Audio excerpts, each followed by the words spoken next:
मूर्ख बातूनी कछुआ। एक तालाब में एक कछुआ रहता था। उसी तालाब में दो हंस तैरने के लिए उतरे थे। हंस बहुत हंसमुख और मिलनसार थे। कछुए और उनमें दोस्ती होते देर न लगी। हंसों को कछुए का धीमे धीमे चलना और उसका बोलापन बहुत अच्छा लगा। हंस बहुत ज्ञानी भी थे। वे कछुए को अद्भुत बातें बताते, ऋषि मुनियों की कहानियां सुनाते।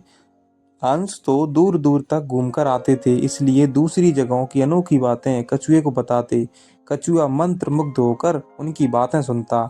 बाकी तो सब ठीक था, पर कछुए को बीच बीच में टोका टाकी करने की बहुत आदत थी। अपने सज्जन स्वभाव के कारण हंस उसकी इस आदत का बुरा नहीं मानते थे। उन तीनों की घनिष्ठता बढ़ती गई। दिन गुजरते गए। एक बार बड़े जोर का सूखा पड़ा। बरसात के मौसम में भी एक बूंद पानी नहीं बरसा। उस तालाब का पानी सूखने लगा। प्राणी मरने लगे। मछलियां तो तड़प तड़प कर मर गईं। तालाब का पानी और तेजी से सूखने लगा। एक समय ऐसा भी आया कि तालाब में खाली कीचड़ रह गया। कछुआ बड़े संकट में पड़ गया। जीवन का मरण का प्रश्न खड़ा हो गया। वहीं पड़ा रहता तो कछुए का अंत निश्चित था। हंस अपने मित्र पर आए संकट को दूर करने का उपाय सोचने लगे। वे अपने मित्र कछुए को ढांढस बनाने का प्रयत्न करते और हिम्मत न हारने की सलाह देते। हंस केवल झूठा दिलासा नहीं दे रहे थे, वे दूर दूर तक उड़कर समस्या का हल ढूंढते। एक दिन लौटकर हंसों ने कहा, मित्र, यहाँ से 50 कोस दूर एक झील है। उसमें काफी पानी है, तुम वहाँ मजे से रहोगे। कछुआ रोनी आवाज में बोला, 50 कोस?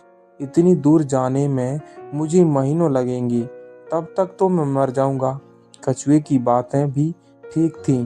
हंसों ने अक्ल लड़ाई और एक तरीका सोच निकाला। वे एक लकड़ी उठाकर लाए और बोले, मित्र, हम दोनों अपनी चोंच में इस लकड़ी के सिरे पकड़कर एक साथ उड़ेंगे।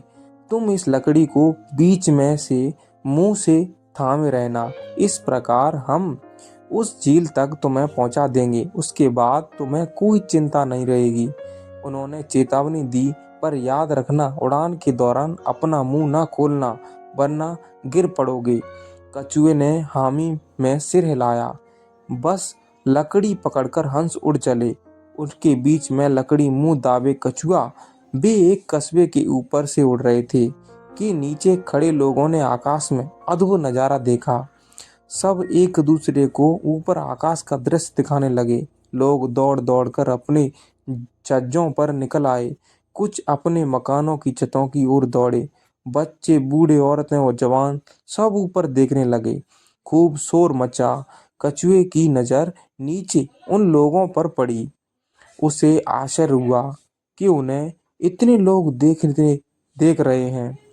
वह अपने मित्रों की चेतावनी भूल गया और चिल्लाया, देखो, कितने लोग हमें देख रहे हैं। मुंह के खुलते ही वह नीचे गिर पड़ा। नीचे उसकी हड्डी पसली का भी पता नहीं लगा।